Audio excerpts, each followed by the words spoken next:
Hi everyone, and welcome to another edition of Winning Ways with the MIAA. I'm one of your co-hosts, Pete Royce, working alongside Jay Horrigan. Jay, we're blessed with three fantastic student athletes tonight. What a way to greet our day. Yeah, we're very lucky to be able to talk to the three here. First of all, though, let's clear up. Pete and I did not coordinate our clothing last night. It just happened to work out that way. But like you said, Pete, we're fortunate enough to have all three here. Why don't you introduce who we have? Sure. Over to my immediate left is Caitlin Farrell. She is a senior at Hanover High School.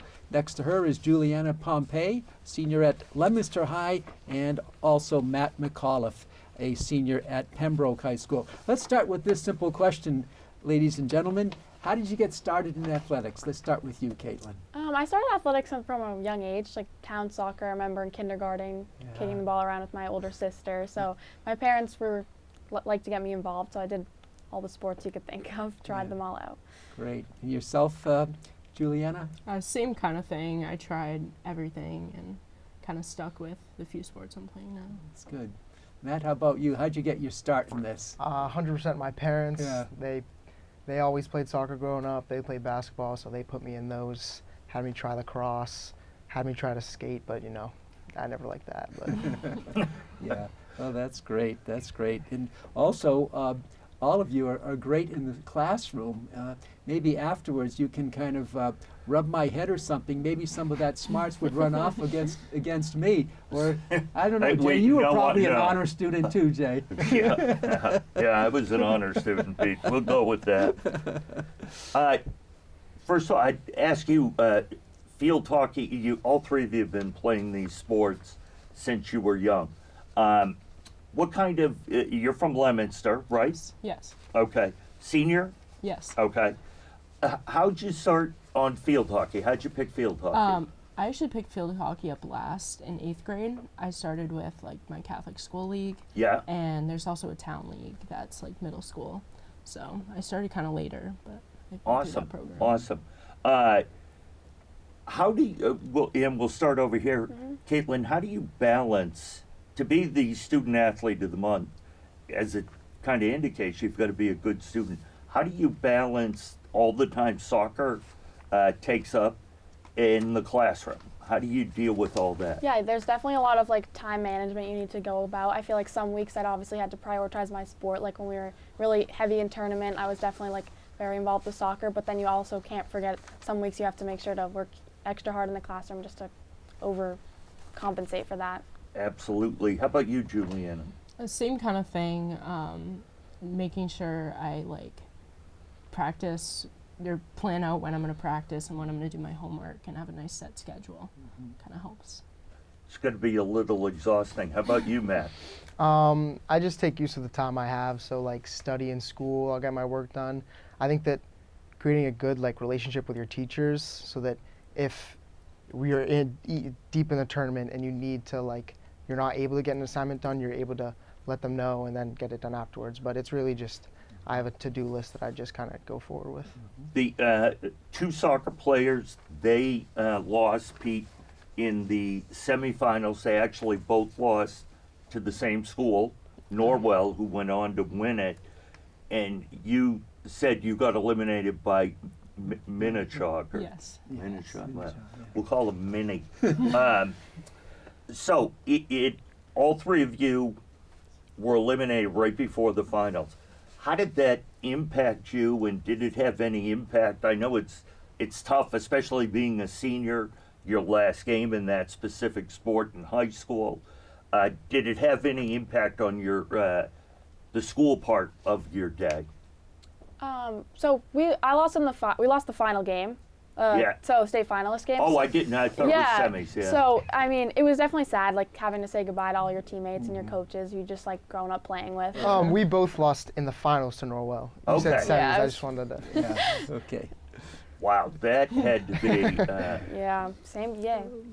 Okay. Yeah, Oh, they yeah. played really right Yeah, after. back-to-back games. Same division. Yeah. Okay. How about you? So we lost in the Sweet 16, and we kind of went into the game thinking, it's not that big of an upset if we win because we played away. Yeah. And I didn't want it to end, and once it did, it didn't really feel real. And I'd say like the hardest part was having to wake up and go to school the next morning, Yeah. realizing like I don't have practice after school, and Yeah. you know, my season and my high school career in that sport is done. Do you play, all three of you, any other sports? I played basketball and lacrosse too. Okay. Yeah, I do indoor and outdoor track in the springs.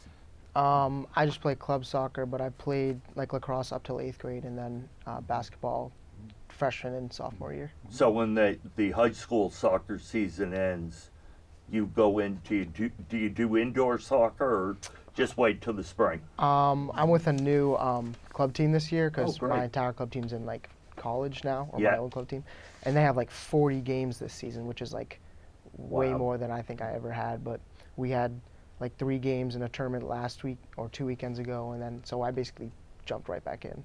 Okay. Let me ask you a question, Juliana. What is it about athletics that attracts you to want to participate? Maybe for somebody watching at home and said, these two girls, they play a lot of sports. Matt, he plays a lot of sports. What is it that drives you for that? I think I just really love the game and the relationships that come out of it, and all the lessons you learn, like teamwork, how to deal with teammates that maybe you don't really like, or Yeah. ones you have to overcome issues with, and just building relationships with coaches and all of that. Is it the same for you? Yeah, I would say Caitlin? the team definitely makes it. Having such a close connection with everybody and the coaches, like just like I said, growing up with those girls, like I've played with a bunch of them for so long, so just getting to be a part of something that's like you're playing for each other, kind of. I definitely love that part of it. Do you think, Matt, that some of those lessons from athletics carry over to other aspects of life as you move on to college and beyond? 100%. I mean, the character building is one of the biggest parts, along with the social side. But you learn so many lessons. Like my parents have coached me ever since I was young, and they just always instill like the hard work, the discipline, the like being caring and considerate with your teammates and stuff like that. And just you learn all those things and you apply it to other parts of your life. Yeah. Speaking of learning, Caitlin, you probably have something to say about how people can overcome some problems, because you had an eye problem and you yes. overcame that. What was that like going through, and what's your lesson learned from that maybe you could share with others who Yeah. have obstacles to overcome? So I was with double vision that started probably in like 7th grade. So I grew up with it. It was more like a problem when I started needing to learn to drive and stuff, because Yeah. I realized how bad my vision actually was. So Yeah. I was playing sports with it and stuff, and it was definitely a challenge, like having to I had to adjust how I was playing the game. But after I got the surgery and my eye, like vision was realigned, it just shows you like everyone, you don't know what people are like the perspectives they see. Like everyone's life is different. I don't know. Just really open, like perspectives, like everyone's perspectives How different. long ago did you have the surgery? Over a year ago. It was like September of my junior year. So, which, just looking at the paperwork we were provided, so you had that issue going on, the double vision, and it obviously affected your GPA. You only had a 4.7895, and it's gone up to a 4.939. So it had a serious impact, obviously. How were you able to deal with that, everything, and be such a tremendous student? Yeah, obviously my relationship with my teachers was very nice. Like, my teachers were definitely very, like, understanding of the surgery, at least. Like, before that, no one really knew about the double vision. I would just sit probably closer to the front of the class. But they were understanding. They helped me, like, give me extra time to make up work that I missed. But, yeah, I just got right back into my routine. When changed too when much. they finally found out, were you relieved that your teachers and coach, whoever, finally knew kind of what was going on behind the scenes? That had to be a lot that you carried around. Yeah, it was definitely, like, especially once it was fixed, it just felt relieving even just to myself to just be Yeah. able to, like, go about no more issues with just vision and sports and school. Like, yeah, everyone knowing, I don't know, definitely helped. You mentioned that your teachers were great. You to become the student athlete of the month, you have to be nominated by someone, and you were nominated, Caitlin, by your athletic director, Scott Hutchinson. Talk a little bit about your relationship with him? Yeah, he's such a great guy. Like, I can always go to him, especially as indoor track and outdoor track captain. You have to plan a lot of things through him, and he's always understanding of everything we need, and he'll accommodate us with anything. We can always go to him. His office. He's always standing outside his office door, like waving to all the kids. He's just a really friendly face that you just love to see in the school. And Juliana, you, Catherine, I'm going to mispronounce Bro. it. Bro, okay. Yeah. Who's a coach and a teacher. What about is that your field hockey coach? or- Yeah, JV field hockey coach that I had Okay. in my freshman year. And what about your relationship with her? I have a really good, strong relationship with her. Her door is always open. I'm always open to like call or text her if I ever need anything. She's always there for me. She really developed my love for field hockey freshman year too. So. That's great. And Matt here was nominated by Brian Phillips, the AD at Pembroke. Talk about your interactions and what he's meant to you through high school. So I think he came in as the athletic director like right as I stepped into high school, and he's just been great. He does so many things behind the scene that honestly I don't even know what he does, but he does so many things. Like my coach praises him always.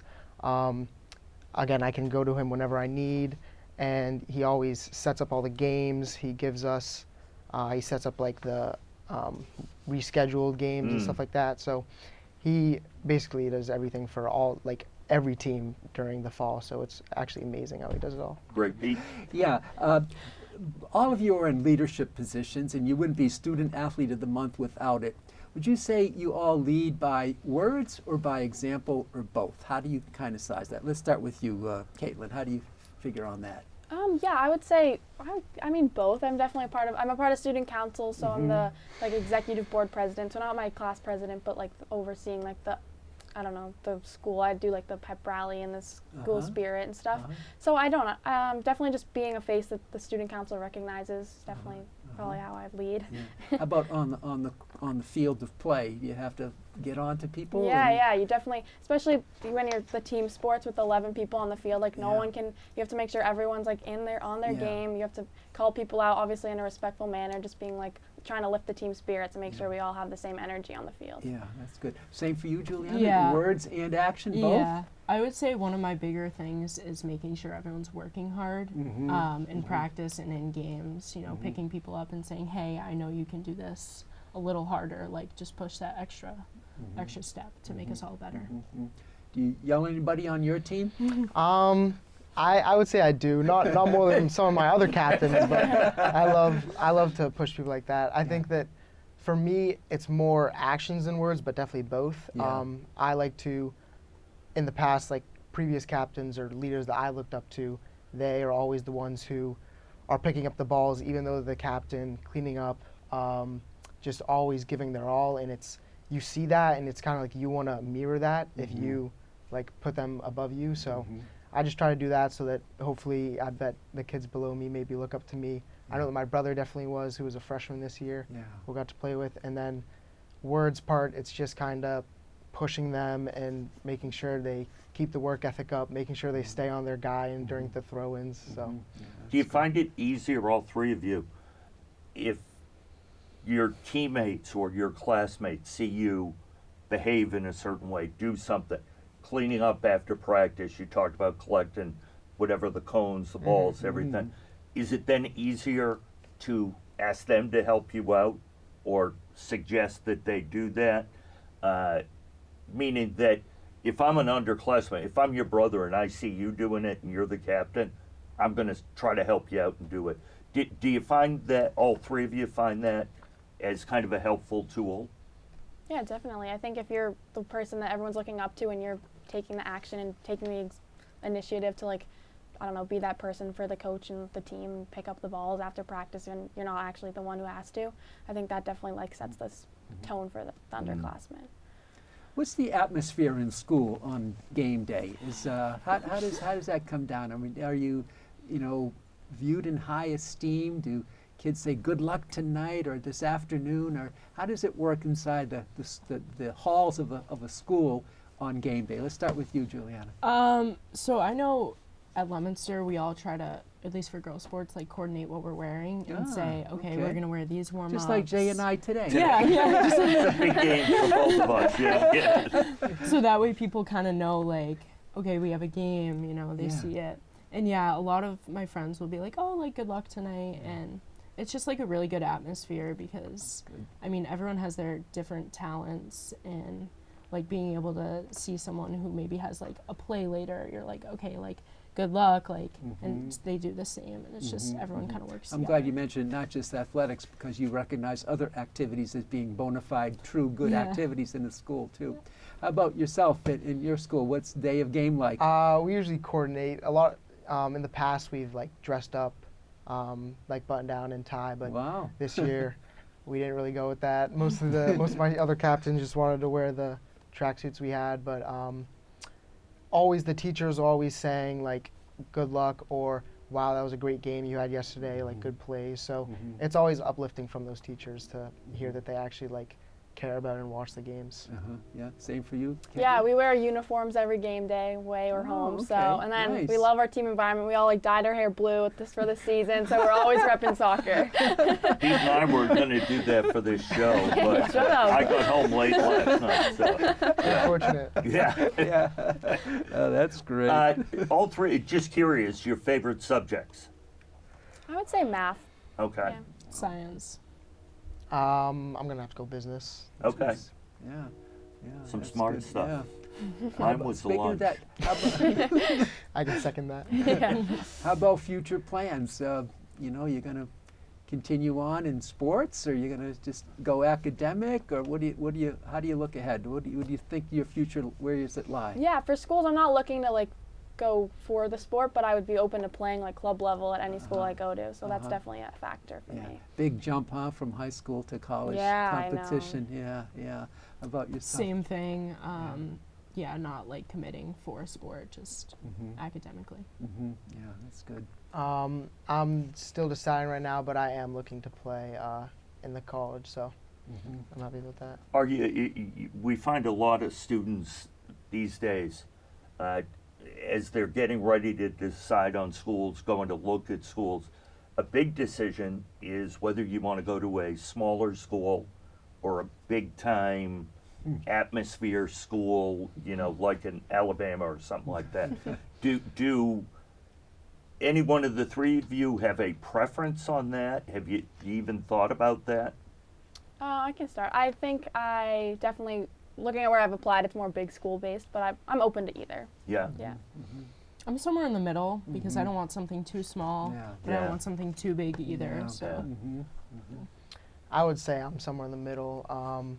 Maybe like the place I'm looking like the 4,000 range right now, but for me it doesn't really matter. I feel like I just stay with my space and with my people, Yeah. I guess. So as long as I find a group of kids that I can really connect with, then How close do you want to stay in New England? Do you want to go to a different part of the country, or you're not sure? I'm not sure. I'm open to all, but we'll see. I still need to figure it Yeah, out. right. Yeah. How about you? You same thing, Juliana? close, but not too close, I guess. So like far enough away that I don't feel too close to Yeah. home, but not like so close that I'm like But close enough that you can come home and do your laundry on the weekends. maybe yeah. And close enough, obviously, that has no meaning for your parents. You want to be close enough to them, right? Sure. Yeah. Good. Caitlin? Yeah, I mean, I'm definitely applying some schools that aren't super close. I'm not against going far, but if I stay close, I won't mind that either. I'm Yeah. open to anything. Yeah. That's great. Yeah. What about the roles of who get you to the next step? Obviously, faculty, staff, teachers, coaches. How about the role of your coach? Does your coach take an interest? I hear this about college players that they don't prepare them for the next 4 years. College coaches for the next 4 years. They prepare them for the next 40 years. That was an interesting twist. Have you had coaches who kind of help you look to the horizons out deep? That I you- would 100% agree with that. My Pembroke coach, Adam Scott, he is all about building us as character, not just to play at the next level, but even for the kids who don't. It's just like building you up with those characteristics that I talked about before. And he always says that he's open if you need to talk about anything with him, Yeah.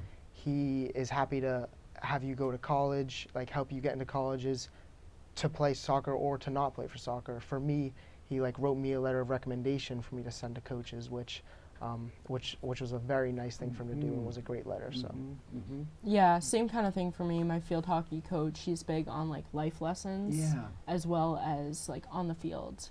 But things from the field for her translate to life and things you can learn. So Yeah, I would say the same. Just focusing on fall sports, we definitely had a big.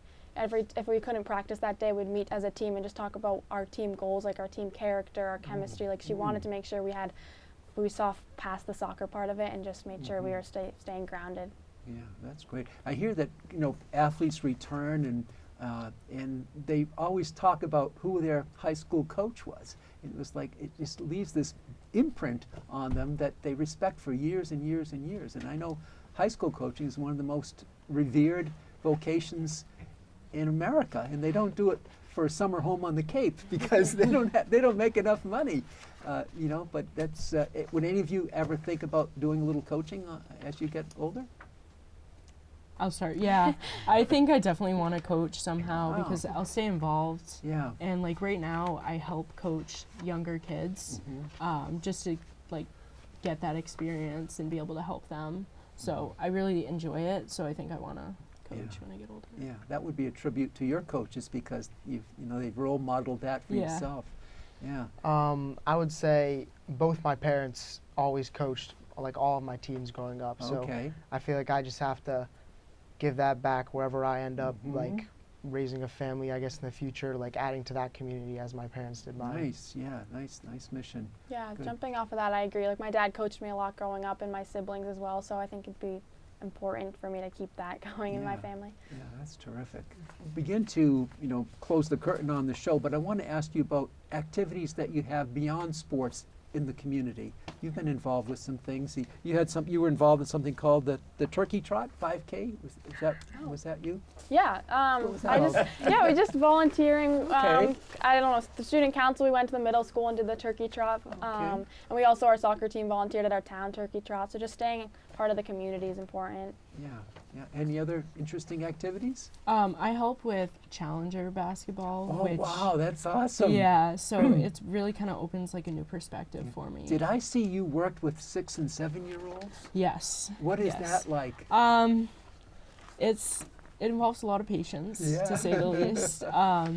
It's really fun though because they're still just learning the game, so you really get to like teach them, and you get to teach them basic skills like sharing the ball and like being able to communicate with each other, which is really good. Yeah.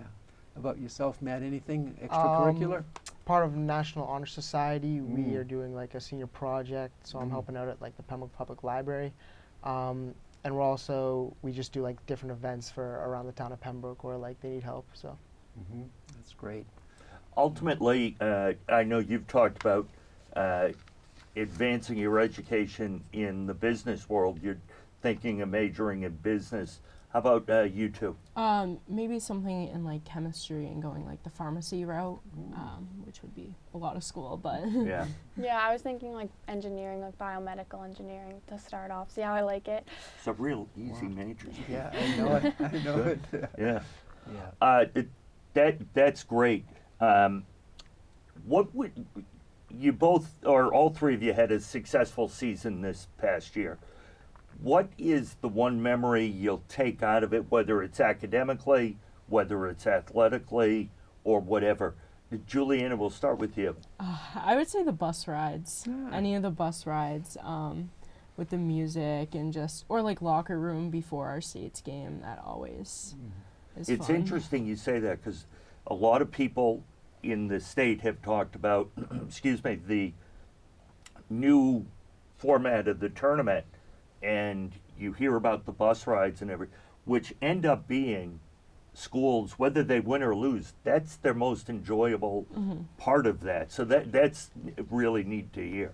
Yeah, I would say the same thing. The bus rides, the team dinners. Like after winning our semifinal game, we had one of the funnest bus rides ever. Like I'll definitely remember that. Everyone was just getting up, dancing. The coaches weren't even. No one was yelling at us. We were just having fun. Yeah, That's great. that is great. Yeah. I would probably have to say the winning games or scoring goals during the game. Like the crowds that we were able to get from our fan section, we would just score or win games and then just run over to them and celebrate with them, with the entire team. And all of those times are going to be my favorite memories. It's great to see the fan support at that level.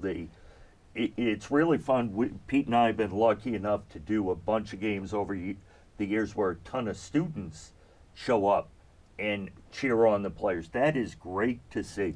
Was that your experiences? Yeah, so our biggest one, well, our first 3 tournament games we had home. Home, right? Yeah. We got placed in the 4th seed. Yes. Which was perfect. Yeah. But so I'm like gonna make a note of that. we were able to get like everyone from our school or a lot of people to come, and we would, you know, we have like Instagram accounts coordinating like what they're gonna wear, like Red Sea, Black Sea, but so that's awesome. And then our semifinals game at Walpole, like Brian Phillips was able to get us 2 fan buses. Oh, we great. were white out, so we had the fans packing the stadium. That's a neat place to play. It was amazing. Yeah. That is one of my favorite games of all time. Oh, so that's great. it's awesome. Juliana? I would say it's a little different for field hockey because students tend to like understand the rules. So it's kind of hard if they go to a game, like they'll text me after and be like, I have no idea what was going on. Like the whistle kept blowing. Didn't really know when to cheer, but we do get like a good turnout of like So just so playoff you know, games. I also referee field hockey. All you need to know, and I've said this to Pete, is every 30 seconds someone will blow their whistle, Yes. and they'll either point this way or point that way. That's pretty much it. And that's Yeah. the only, similar in lacrosse. Yes. The very. rules, the rules knowledge is the same. How about you, Caitlin? I would say for girls soccer, we racked up a big fans following after winning last year the state championship. So this year, people were definitely willing to come to our games. We had a lot of people drive all the way to Lynn to play when we played Dover Sherborne. So it's just fun to look out in the stands and just see familiar faces out supporting you. That's another really fun place, I'm Yeah, sure, to big play field, yeah. up in Lynn. That one's fun. So Far, but last fun. question, as you think about society and all the problems in the world, when you look at your athletic experience, does it give you hope that the future of Americans can still stay bright? Yeah, I would say that everyone, when you're out on the field, everyone's supporting each other, even the other team. Like a lot of the times, if someone gets knocked down, there's someone there to pick them up. Everyone, it just makes you realize how much people actually do care about each other, no Right. matter what you see Yeah, and hear. I'd love to have that in Yeah. society, more of that. Yeah, I think having really good teammates kind of gives me that hope because I see how they work with me and each other, and I hope other people are like that too. Yeah, that's great. I think sports is a way to compete without actually fighting. So Yeah. I think that it's really good for that. Yeah. And then I just think that playing sports, I always like to talk about how like just being a genuinely good person, like kind-hearted, is always going to be a plus for you, and no matter where you go in life. So Awesome. All right, well, we'd like to thank you. Congratulations, Student Athletes of the Month, Caitlin Farrell from Hanover High School, Juliana Pompey from Leominster High School, and Matt McAuliffe from Pembroke High School. It was great having you on the Thank show. you. Thank you. thank you Wish very you much. all the best going forward. That's going to do it. Another one in the books. Great, a great show. Thank you for coming. On behalf of my co-host Jay Horgan, I'm Pete Roy saying thanks for watching Winning Ways with the MIAA. Till next time, so long, neighbors. This program was made possible by your Franklin friends and neighbors. Good folks just like you. Thanks for supporting Franklin TV. And thanks for watching.